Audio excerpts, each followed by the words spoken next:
Actually ఒక్కసారి కూడా group 1 పోస్టులు భర్తీ చేయని పరిస్థితి కనబడతా ఉంది. ఈ అంశాలపైన అయితే మాట్లాడదాము. సిఎస్బి అకాడమీ చైర్మన్ బాలత మేడం గారు లైన్లో ఉన్నారు. ఒకసారి మాట్లాడించే ప్రయత్నం చేద్దాం. అనిల్ గారు మేడం నమస్తే మేడం. నమస్తే అండి. మేడం ఎట్లా చూస్తూ ఉన్నారు మేడం గ్రూప్ 1 సంబంధించిన ఏవైతే ఈరోజు మళ్ళీ నిర్వహించండి, రీవాల్యుయేషన్ చేయండి అంటూ హైకోర్టు తీర్పు ఇవ్వడం జరిగింది.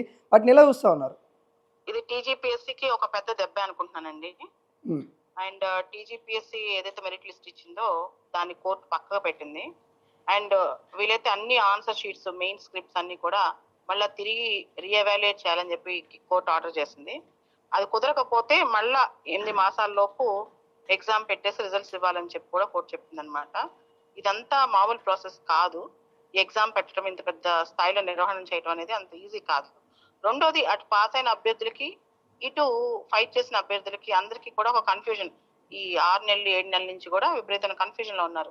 టీజీపీఎస్సీ గ్రూప్ 1 మొదలెట్టిన దగ్గర నుంచి, తెలంగాణ వచ్చిన తర్వాత టీజీపీఎస్సీ గ్రూప్ 1 పరీక్షలు మొదలెట్టిన దగ్గర నుంచి ఇంతవరకు ఒక గ్రూప్ 1 రిక్రూట్మెంట్ కూడా పూర్తి కాకపోవడం అనేది చాలా విచారకరం అని నేను చెప్తున్నాను. దాంతో పాటు